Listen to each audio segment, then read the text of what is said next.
और अब खबरों में बढ़ते हैं आगे, बात करेंगे अगली खबर की जो कि जोधपुर से है। शिप्रा शर्मा की पार्थिव देह पहुंची है जोधपुर।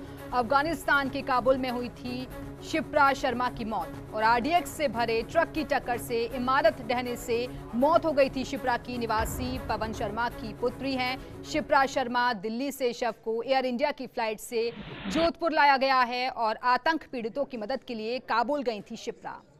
और ये सीधी तस्वीरें इस वक्त जोधपुर से आपको दिखा रहे हैं, जहां दिल्ली से शव एयर इंडिया की फ्लाइट से उनके घर लाया गया है। और इसी खबर पर और जरा बातचीत के लिए इस वक्त हमारे सहयोगी शिव प्रकाश हमारे साथ जुड़े हुए हैं।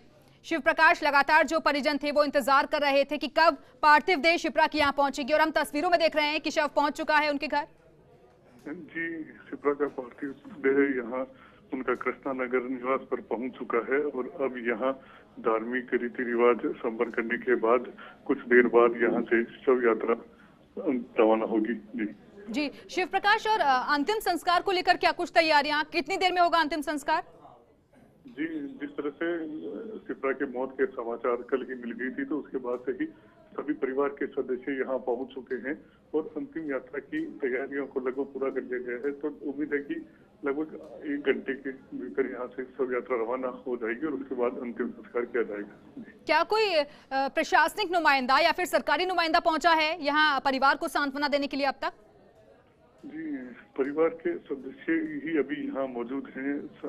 समाज के मौजूद लोग यहाँ मौजूद हैं। जो वो थाना अधिकारी हैं वासनी, वो जरूर यहाँ पहुंचे हुए हैं मौके पर, लेकिन जनप्रतिनिधि फिलहाल अभी तक कोई नहीं पहुंचा है। हो सकता है कुछ देर बाद यहाँ, क्योंकि अब शव पहुंचा है जी, तो सभी जनप्रतिनिधि अब यहाँ पहुंचे। जी बिल्कुल शिव प्रकाश, और शिप्रा के जो पड़ोसी हैं, उनके आसपास के लोग जो रहते हैं, उनसे आपकी बातचीत हुई होगी। वो किस तरीके से बताते हैं, कैसा उनका नेचर था, उनके साथ कैसा व्यवहार था, कुछ ऐसे पल जो उन्होंने बिताए हो शिप्रा के साथ? जी, निश्चित रूप से शिप्रा का व्यवहार की अगर बात करें तो काफी हेल्पफुल नेचर की थी और न केवल आसपास के पूरे मोहल्ले में शिप्रा एक मजबूत महिला के रूप में अपनी पहचान रखती थी और जब भी किसी के कोई समस्या आती थी तो सबसे पहले शिप्रा उनकी जो हेल्प के लिए तैयार रहती थी। और जिस तरह से उनका स्वभाव था उसी का कारण था कि परिजनों ने उसको काबुल जाने की अनुमति दी थी और अपनी जिद के कारण ही वह वहां गई थी। तो पूरे परिवार में शोक की लहर है।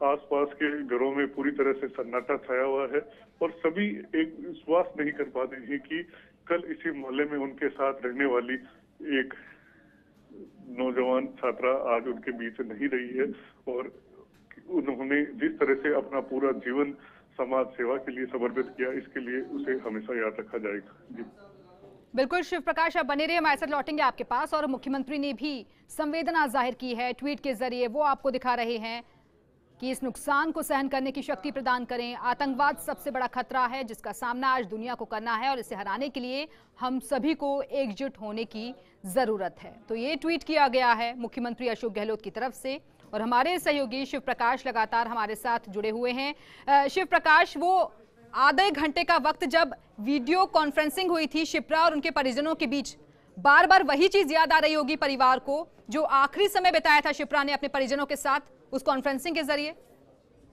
परिजन पूरी तरह से सदमे में है क्योंकि इस धमाके के कुछ देर पहले ही वीडियो कॉल के जरिए उनकी अपनी माँ से बात हुई थी और माँ को उन्होंने कहा था कि मैं यहाँ सुरक्षित पहुँच चुकी है, क्योंकि वो एक दिन पहले ही काबुल पहुंची थी, जोधपुर आई हुई थी। तो उन्होंने अपनी माँ को यह संदेश दिया कि मैं यहाँ पहुंच चुकी हूँ और किसी प्रकार की कोई समस्या नहीं है, आप निश्चिंत रहें। लेकिन उन्हें इस बात की जानकारी नहीं थी कि शायद यह शिप्रा का अंतिम कॉल होगा और इसके बाद वे उससे कभी बात नहीं कर पाएंगे।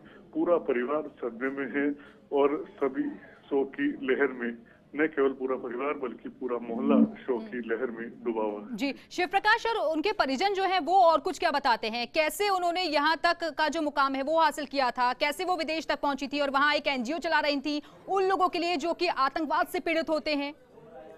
जी, पूरे परिवार की अगर बात करें तो शिप्रा ने शुरू से ही जब से यह है कि अपने कैरियर की शुरुआत की तो समाज सेवा विभिन्न एनजीओ के साथ जुड़ करके उसने समाज सेवा की दिशा में काम किया। और जब उसे एक अपने साथी के जरिए जानकारी मिली कि अफगानिस्तान में इस तरह का एक एनजीओ है जो आतंक पीड़ितों के लिए काम करता है, तो शिप्रा ने वहां जाने का निर्णय लिया। हालांकि यह निर्णय उनके लिए काफी आसान नहीं था क्योंकि परिजनों ने उन्हें परमिशन नहीं दी थी काफी मशक्कत के बाद। और एक बात जो शिप्रा ने कही थी जो आज भी परिजनों के कानों में गूंजती है कि धमाका बम धमाका तो कहीं भी हो सकता है और मौत कहीं भी आ सकती है।